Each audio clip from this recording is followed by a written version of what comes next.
like it because I think that's what brought me here. All right. Kaleno tata isiduko ngugqwasho. Yes, the book that you wrote, Poverty and Inequality Resolutions, I believe it's your second book. What transpired you to write the book? Thanks, Morgan. Yeah, that book, the features and of poverty. Poverty, obviously, poverty is triggering crime, and crime is actually causing instability to our communities and threatening our communities. There was also something that I've noticed: the destruction of the economic infrastructure within our communities. Then I said, no, some of the thoughts that I have, I need to put them on paper so that I can share with the communities to be saying that, is there something that we can do? You know, during the apartheid years, we used to declare apartheid as an enemy. But post-apartheid, then we got a new enemy, which is poverty and crime. Yes. And these are twins. And that concerned me as a concerned citizen. Yeah. Another question that I have for you is that the first book, New Ways of Paying Social Grants, I believe it emanated from the thesis that you did on your PhD on social science. Can you tell us more about that one? All right. Thanks, Oman. That book emanated from my thesis. My thesis title was The New Way of Paying Social Grants. You know, I work for SASSA. And working for SASSA, then I was exposed to the SASSA beneficiaries. Obviously, I am the manager in grant administration. So I enjoy that field because I would want to bring light to the poor people. And grants is part of those intervention that change the lives of the people. But in the process of noticing something, that the dignity of the beneficiaries is compromised. When you go to the post offices and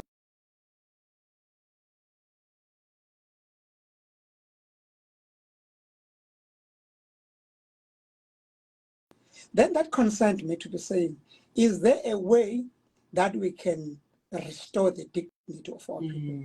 Because remember, the grants is the constitutional right of the beneficiaries. Now, how do we ensure that the dignity of the people, despite the fact that they are getting social grants?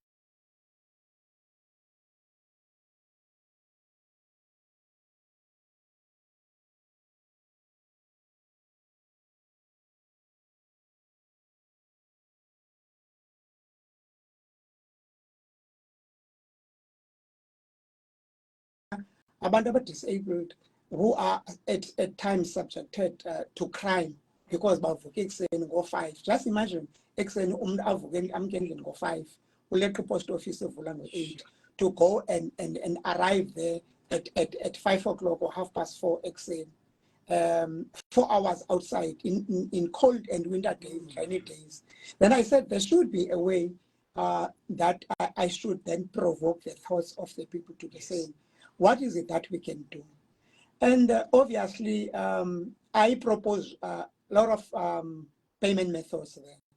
And I'm glad to be saying that currently, the agent has adopted those recommendations, because currently we have opened up the other payment methods. One, people are no longer compelled to go to the post office to wake up at 4 o'clock in the morning. People are migrated to the banks. You wake up at 10 o'clock, you go to the bank, you get the money. You see? And I said there should be a other way, and which we can open up as part of the payment method in order for us to reduce those queue and the frustration of the people. So my book is based on that. Is actually sponsoring, is actually analyzing the current situation about the frustration abayifumanayo when they go to collect their monies.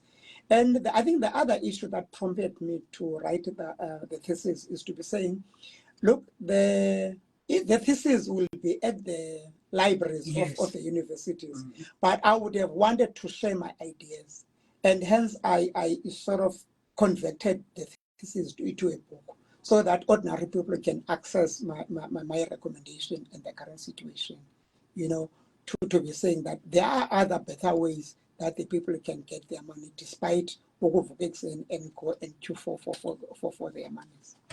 Very interesting. And then for those that have just joined us, welcome. We're talking about something very important today. We've got our guest, Dr. Gola. He's here with us. He's telling us something very important and in terms of poverty and inequality resolutions. How can we, as a country, how can we make changes in terms of how we do those things? For those that want to be part of the show, as you know that you can always be part of this show, WhatsApp. You can always send us a voice note on 067 236 3487. That is our WhatsApp line. Also, you can call us live on air. If there's a question, there's something you want to find out, you can always call us on air. That is 041 457 1263. Can I repeat it? 041 457 1263. You can call us. Dr. Gola, okanye send a voice note. You can always send us a voice note in terms of telling us what exactly. Keep it short on 067 236 3487. That is our WhatsApp line. Or just text us something that maybe is a question that you want to find out from Dr. Gola. Another question that I have is that the two books that you wrote, that is the first one, New Ways of Paying Social Grants, and then the second one, what are the common grounds that we can find between the two books? Okay, the first one, the payment of social grants. Remember, social grants are one of the endeavors or approaches for poverty alleviation. Yes. Because remember, social grants are created to reduce poverty. Mm. Now, in my second book, I'm saying there should be other integrated ways of reduction poverty, more than the issue of social grants. I have a belief of saying social grants resolve only one portion of the problem that we have. There might be other mechanisms that we can have in order for us to reduce poverty rather than the issue of social grants. And in my second book, I sponsor part of some of the advices or the resolution that we can do in terms of ensuring that we integrate the approaches or mechanism to reduce poverty. Very important. The book that you wrote, that is Poverty, Inequality, and Inequality Resolutions, it's addressing the issue of poverty. It's addressing the issue of the challenges that people find. But now, as a country, we have another challenge, that is the criminal activities that people get into. Also, people choosing to vandalize our communities. What can we honestly say is the bigger challenge there when it comes to people vandalizing, people taking things that don't belong to them? Okay. Remember, crime emanates from poverty. So there's a relationship between crime and poverty, because if people do not know where their next meal will be coming, they will grab the nearest thing to them.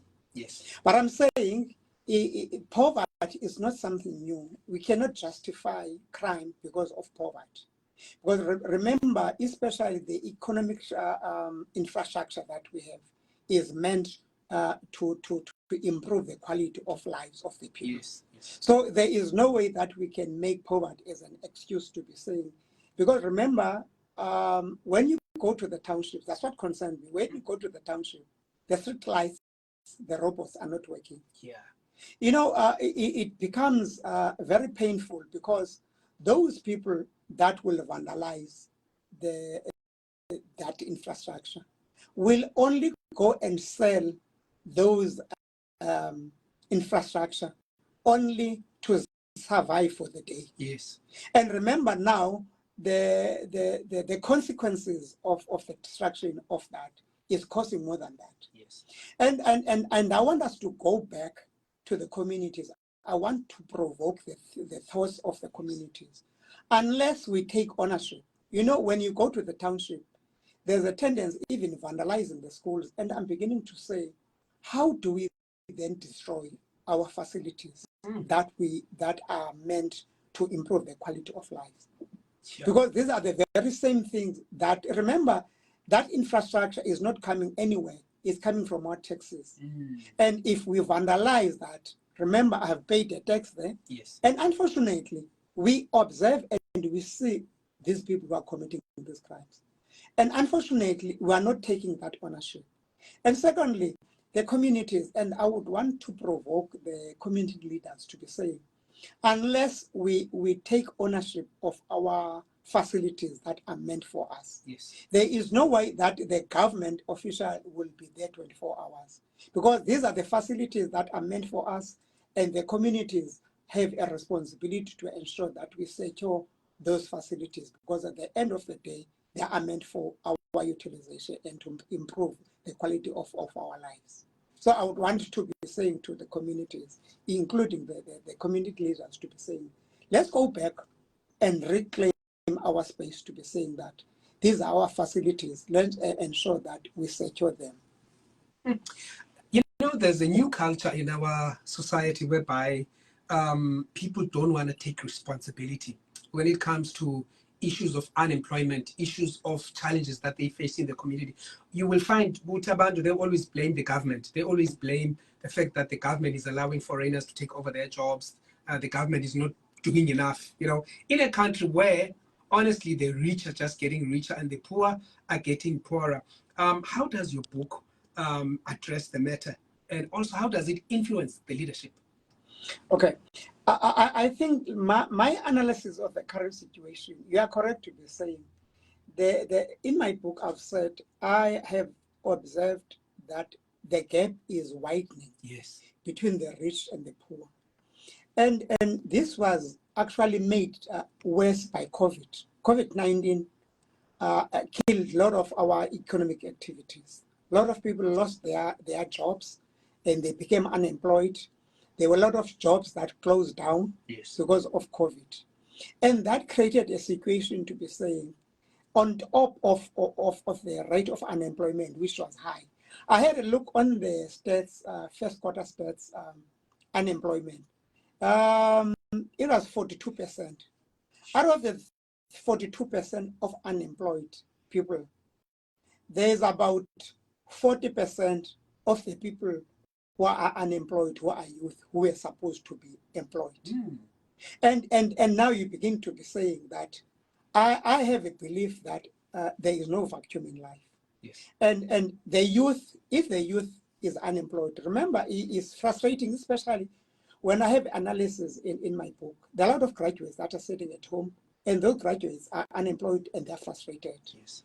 And if we are not thinking about in terms of ensuring that we have programs, one, I believe that each and every department in their operational plans, they've got the issue of development, youth development. Yes. But I find it strange, and I want to challenge the government, because each and every year when the budget is allocated to the departments, yes, we fail to ensure that we integrate our plans.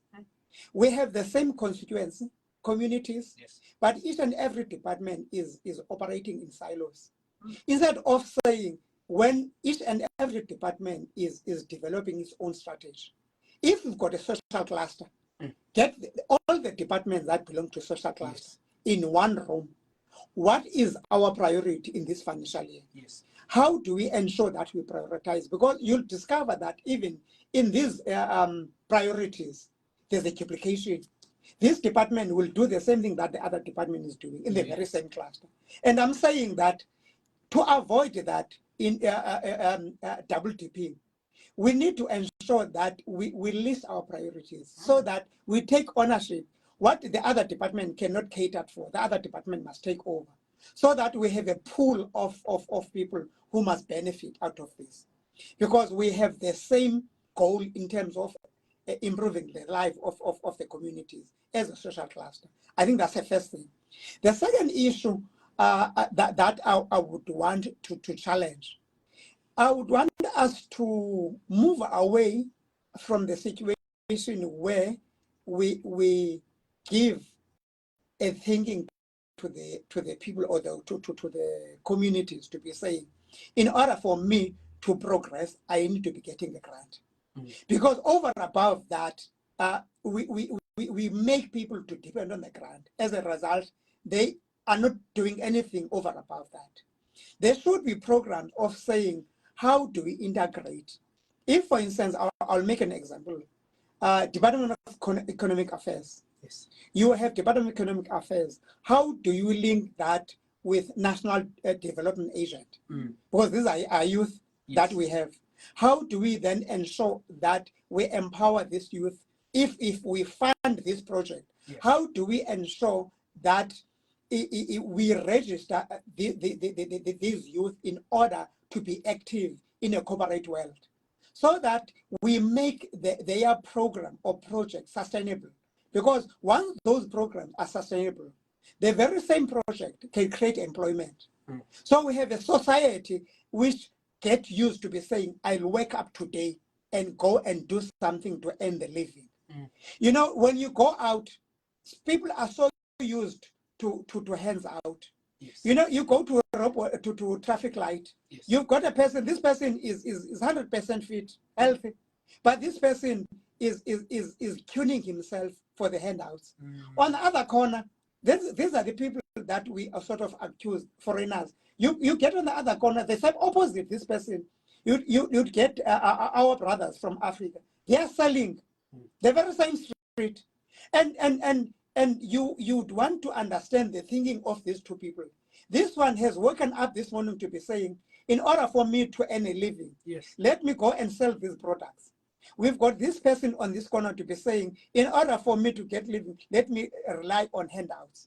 So we need to come up with a culture of saying, we create a person to be saying that I need to go and do something for myself. Dr. Gola, we have a major challenge as a country of young people being unemployed and being affected by the same challenge that you've mentioned, that is poverty.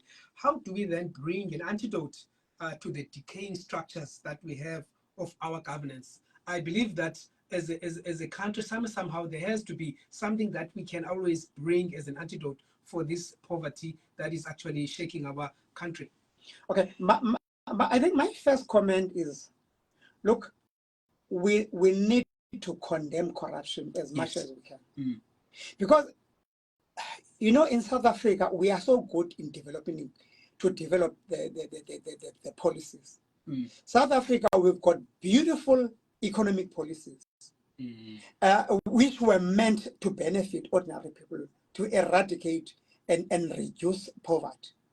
But somehow, if you are not politically connected, you seem to struggle to penetrate, to access these funds. Yes. And there should be a way of saying, let's go back, moral regeneration, to be saying, we need to be ethical. Because in order for us to ensure that we develop our communities, we need to ensure that we open the doors equally to everyone, so that people who are eager to access the facilities to improve their lives are able to do that without any political connection. I think that's my first thing. Yes. The second thing is, I think our society and our universities, unfortunately, have trained us to be employees. Okay. And I want us to change that mindset to be saying, our institution should develop curriculum which will create a conducive environment for people after acquiring these skills to be the employers, so that we don't depend on someone to employ us in order for us to use those skills. And I would want to challenge the youth. Yes. This, as from April, people will be qualifying, and there will be graduates and joining the number of graduates that are sitting at home. Can we change our mindset to be saying, once I graduate, can I sit down and ask myself, what is it that I want to do, and how do I ensure that I implement my skills that I've acquired from the tertiary to ensure that I create employment. I put table on the table. Yes. I don't wait for someone to employ me. Okay, another question that I have, Doc, is that in your book you've mentioned something very important. You've mentioned economic freedom. Can you tell us more about that? Okay. Look, I'm saying most of the people are saying we are free. Yes. We have freedom. Oh, yes, we have political freedom from 1994. But unfortunately that we don't have economic freedom. It is because not that there are no policies developed, that people should be able to access economic um, sources Yes. to ensure that. But I would want to say, again, we are good in South Africa to develop these policies. I would want to go back to the developmental goals. South Africa has developed a very good book. I went through that book. And I'm asking myself, one of these departments that were mandated to implement that policy, to what extent on each and every financial year are we able to go back to be saying, how far did we go to implement that document? You see, because the impact of implementing that document should be able to tell us when we gauge the economic situation of South Africa that we cannot be at this point in time in terms of poverty level. Poverty level should have been reduced by now if that document was actually implemented the correct way. That's the first thing.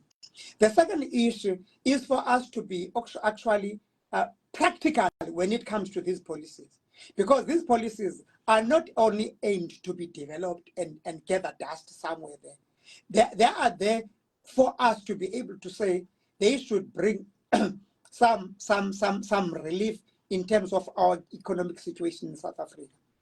And this is why I'm saying that until we have that economic freedom. Economic freedom means that I don't have to be to be employed. Yes. I should be able to create employment. That's the first thing.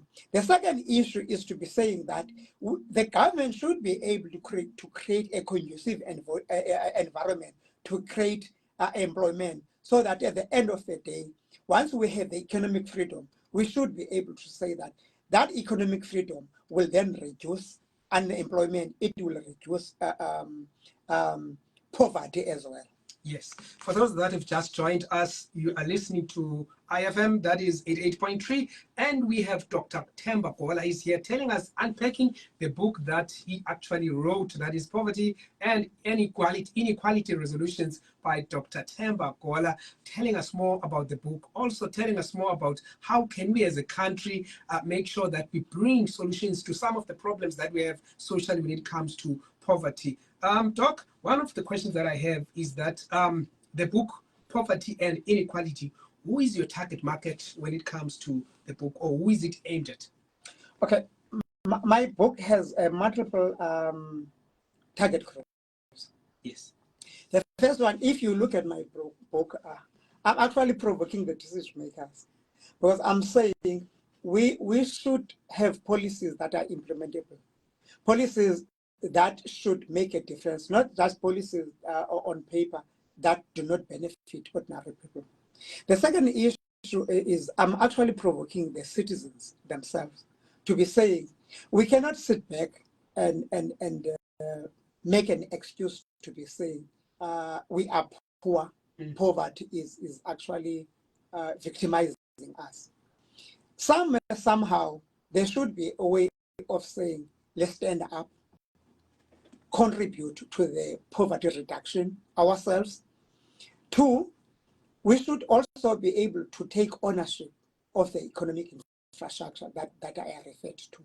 Because the very same economic infrastructure is a vehicle to ensure that the businesses in the economy is actually running smooth when we have that infrastructure. But now if we destroy the infrastructure, for instance, the issue, we have a situation where the batteries of the towers of cell phones are stolen.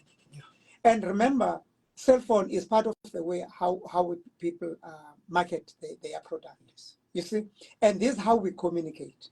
Once you destroy that infrastructure, then it means somehow the impact of the businesses suffer at the end of the day, and we cannot say that we would want to have a situation where we would want to develop our our communities, whilst we develop we destroy the very same facilities and infrastructure that is supposed to improve the quality of the lives of our people. So I think my book is based on that. All right.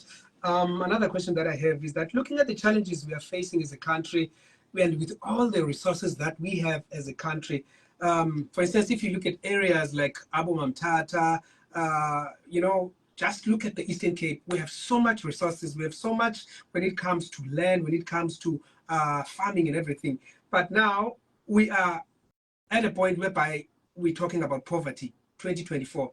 And we have a challenge whereby people are saying we are actually poor in terms of we don't have anything. So can we really say we are a lazy society because we have resources, but somehow we're not doing enough with the resources that we have? And then reading your book, I've noticed that somehow you're provoking a thought even to the local people in the community that, look, it is possible. There's a term that says vukuzenzele, meaning it is possible to do. You don't have to wait for the government to actually give you a spoon, to give you a plate of food. You can actually do things yourself. So can we really say our community is a lazy community that doesn't really or doesn't realize that the resources are here, but we're not doing enough? Yeah, it is correct. I have a belief, I think in my book, my motto is, I think that's what Matiba is saying. Yes. Everything seems impossible until it's done. And I'm saying, being the product, if you had listened to my story, should I have stepped down as a security for those 10 years?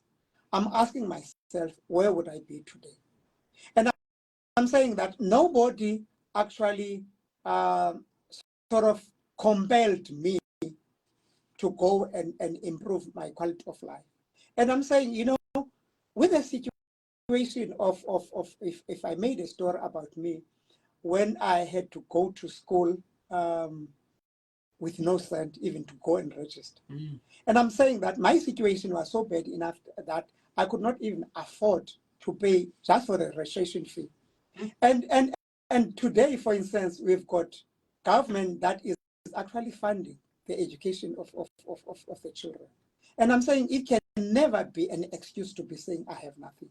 You see, out of where you are, you can never make that an excuse. Sometimes we cannot change our past, but at least we can determine our future. Yes. I believe that we are the masters of our destiny. South Africa is, we have resources. At this point in time, maybe I would want to provoke both the current administration and the communities. When we acquire democracy,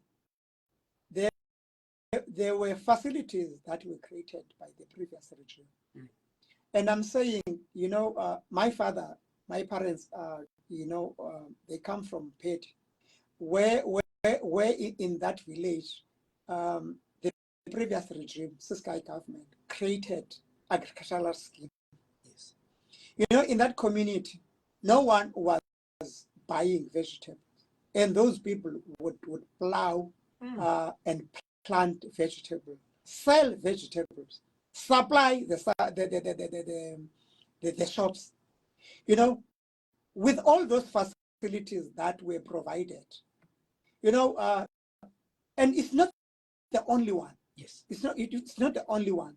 There are also other agricultural schemes where the government created that. But unfortunately, when we acquired democracy, we just decided to neglect what was happening. And I'm beginning to ask myself, food security in Africa, we should not be talking about shortage of food security. No. God, he created. We are so lucky that in South Africa we have natural resources. And I'm saying, let's take advantage of the natural resources that we have. We have a lot of fields that are there. We have facilities that we have. All that we need to do is to ensure that we sort of sit down and say, nobody will do this for us if we don't initiate this. Okay, sorry. Okay, yeah, and I would want to urge the government to support those projects. All right, Doc. Another question that comes from one of our listeners is that listening to your story, that you started as a security, you started from the bottom, and then you would go to work carrying your books. The following day, you have to write a test, you have to go to school and everything. What kept you going? You know, there's a young person who's just passed matric, grade 12, maybe doesn't even understand from now on. Now, for you to motivate such people in terms of to keep going to a point where you are, where you have PhD, how can we actually motivate such like Abanda Banjalo Kanye? What kept you going to a point that you can also use that to motivate other young people? Okay, you know, I think I have a positive mind when it comes to challenges that I have. You know, each and every obstacle that comes my way, it provokes a positive thought. You know, I used to work at Livingston Hospital as a security, as I said, for 10 years. You know, the cold days, the rainy days, I used to patrol outside, you know, and I asked myself a question, how long will I do this? Sure. And I said, only education that can relieve me from the current situation. I remember when I wanted to go and study full-time, my supervisor actually refused. And until I had to go to the medical superintendent to be said, I want to go and register. And he asked me, but what seemed to be the problem? But I said, no, my supervisor actually refused it. You just pick up a phone, you call him to say, look, you cannot stand in the way of the person who wants to improve his qualification. And those difficult periods actually provoked me to be saying, nothing will stand in my way. The best way, and I classify education as part of I said in my book there, yes, education is the master key to open all the locked doors. Because it was through education that I had to unlock the locked doors. And based on that, remember, from my side, I graduated twice being a security. My first qualification, I graduated while I was still a security. I would put up my security uniform, go to school. Wow. Wow. And then the following day, I will take my books, put my security uniform to work, and then 4:30, I will change in my private clothes, go to school. You see, and you know, when I never enjoyed full-time student life at the tertiary. Wow. Because I said to myself, and remember by that time I had my own responsibilities, and I said to myself, the only way to improve the my quality of life is only through education. So I would like to say to the young person who is there, and who is actually despondent and discouraged, to be saying that your future lies in your hands, and nobody will take initiatives if you don't take.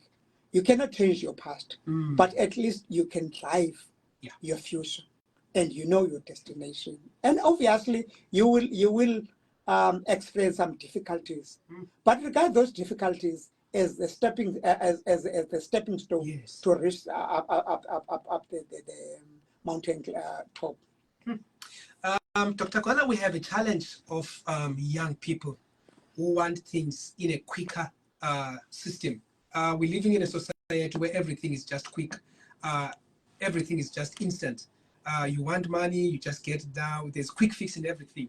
Now, when you talk about education, when you talk about staying at school for almost 3 years, 4 years, it's a long route that is boring to some people. They end up dropping out. They find doing quick fix of things. For such people, how can you actually tell them that, look, education, as much as you may think it's old school, but it's still it's still paying dividends for us as a society, because kwi-community zethu ngoku even i-role models ngobhuti bani oqhuba imoto ethile akaphangeli but yambona unemoto expensive uhlala endlini right. So ufuna bana, when you talk about people that go to school, that graduate, that have diplomas, degrees and everything, ingathi uthetha ngento ebhorayo. So how do you motivate such young people that, look, not everything has to be a quick fix in your life? Okay. And life does not require shortcuts. That's what I learned in life. There are no shortcuts in life. Izinto might seem glittering at the present moment there, yes, but they are short-lived. And unfortunately, education has some steps, and those are the steps that we need to follow that will be able us to take us to the next destination. Yes. And we will not acquire that overnight. Obviously, I have that belief that education play a very vital role in our lives. Not only to create employment for us, but education is sharpening our mind. Yes. Education boosts our self-esteem.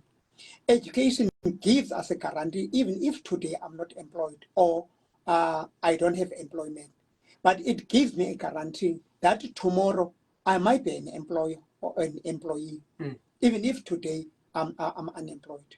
So I think those are the benefits of education, that education would regulate your thinking as well. Because you might have money today, but who knows? Yes. You see, you know, when I grow up in a very poor family, and I knew friends of mine. Yes.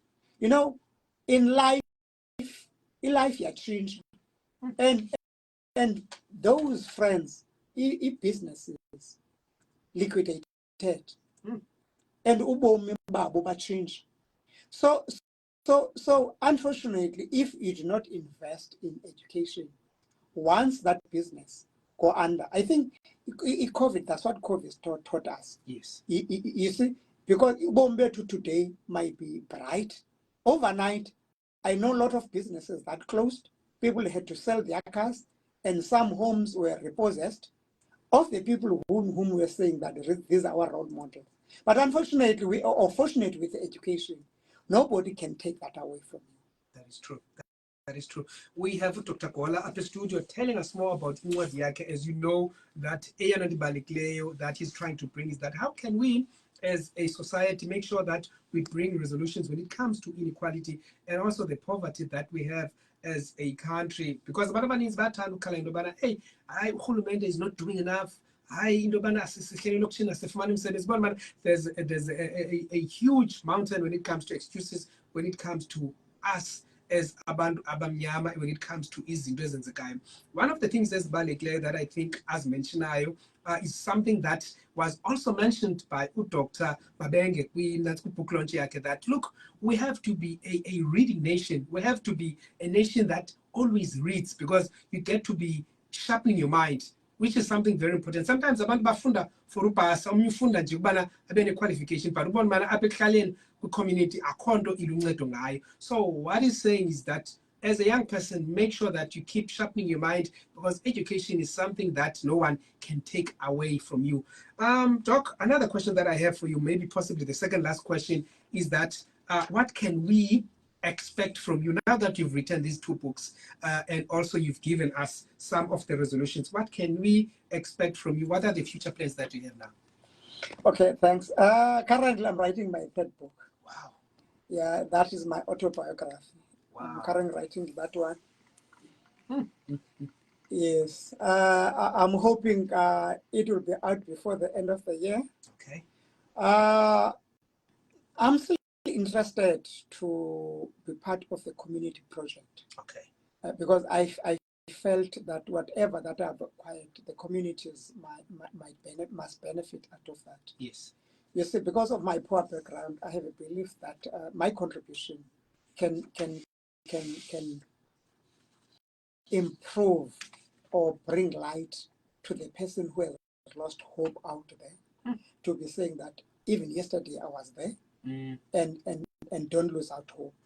So I would want to be part of the community project. Currently, I also would want to be part of the lecturing. Okay. You see, and that's what I'm busy currently doing. And obviously, in 2 years to come, I think I'm just on the exit from the employment. I would want to concentrate on my academy, and this is what I intend to do. Wow. All right. Another question that I have, possibly the last question. You've mentioned in your profile the importance of your family as a family man. How much influence do they have in terms of supporting you with all these projects that you have? How much does your family have in terms of influence? Okay, thanks. Family is my support base, and that's what keeps me going. You know, a family environment. Noba Osoga Pina, and you come back despondent. These are the people who give you that oomph. You see, this is where you find love. This is where we find peace, and this is where we find joy. So behind the scene, they have contributed to my success, and I want to give credit to them, because most of my family time I would wake up in the morning, 3 o'clock, 2 o'clock, go and write the book, and most of my time that I've sacrificed is a family time, and my success, I think I owe to them. Very powerful, very powerful. Any last words that you can give us in terms of encouraging those young people that feel life hasn't really been fair to them? These days you find a lot of people very discouraged, anxiety, they are just going through the worst in terms of life and how it has actually given them easy. They just blame everything. But no, I wasn't meant to have success in my life coming my way. Abanye, with all the education that they've actually got, but still, so how can we as a country use the resources, the education that we have? Also, your last words in terms of encouraging young people of South Africa in terms of how can they use education as a tool? All right. Thanks for that question. Obviously, education is a guaranteed tool that we have to improve the quality of their lives. Yes. You see, that we cannot doubt. And obviously, education doesn't come easy, because you have to sacrifice your social life, but it pays at the end of the day. It pays at the end of the day. And I believe in education, because I'm a product of education myself. And I'm saying to that person who has given up hope, I listened to somebody who was relating a story, I think the day before yesterday. Esenza umzekelo ngabantu abakhwela iteksini. Uthi this person, abantu, when you have to board a taxi, you go to a taxi rank. And then once the taxi is full, it starts to take you to your destination. Unfortunately, you've got different destinations. Yes. The first person would climb off from his first destination. And once you have not arrived at your own destination, don't give up, because your destination is coming as well. You see? So do not become despondent. Yes. When somebody has achieved, that person has reached his destination. Your destination is still coming. Don't lose that hope. Your destination is coming. And we just need to be patient, that when we lose hope, to be saying that some other people succeed, but we have not succeeded as yet. Your destination is coming. And lastly, I would want to say to those kids that were writing a metric, congratulations. Yes. And for those that did not make it, it's not the end of the world. Rome was not built in one day, and they should not give up. Life give us some chances, as second chances. We should explore and use that, and not lose our hope. And I'm the firm believer of education, to be saying that nothing can stand in your way unless you have made that determination. All right. Dr. Temba Gola, the Esinika Amazubalegle, that education is very important. Doc, thank you very much for actually hosting, for actually being here with us. Thank you for giving us your time and actually giving us your life. In terms of your story is actually someone's motivation. As you say, telling us about your life, which is something that we look forward to. And also for the people that are listening, Dr. Gola ziyafumaneka mhlambi abantu singathi bangazifumana phi? Okay, currently there are two sources, and I think there are three sources. The first one, the first book, the new ways of paying social grants, yes, is available from the major bookshops. Okay. The second one is also available on ebooks, and then is also available from me, even the first one, and then the second one, if they can just go on my website, yes, my website tembagola.co.za, they will be getting where they can get the book if they can't get they are far away from me.